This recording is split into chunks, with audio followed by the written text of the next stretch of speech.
To Kill a Lanternfly. My friend, Miss Darlene, is deathly afraid of lanternflies. Their slow spreading ways spook her every time. You know they're from China, she says.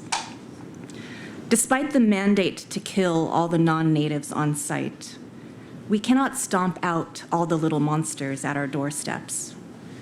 Mass exterminations, whether of the spotted lanternflies or animals we have domesticated and infected, and who then infect us, these are signs of capitalist-induced climate change.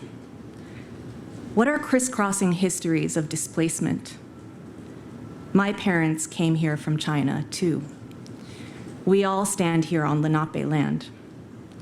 Our university is an invasive species if we consider the thousands of Black families who have been driven out of this neighborhood by bulldozers and gentrification, or densification, as the developers are now calling it. Today, Miss Darlene is fighting to save her subsidized housing from demolition right down the street at 40th and Market. As communities are being torn apart in cities and in forests, what stories do we tell about whose life matters and whose doesn't?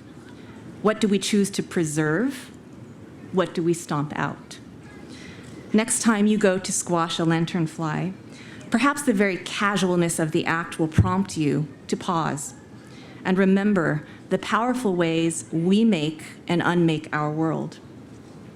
In Octavia E. Butler's Parable of the Sower, the young prophet Lauren Olamina reminds us, all that you touch, you change. All that you change changes you. Thank you.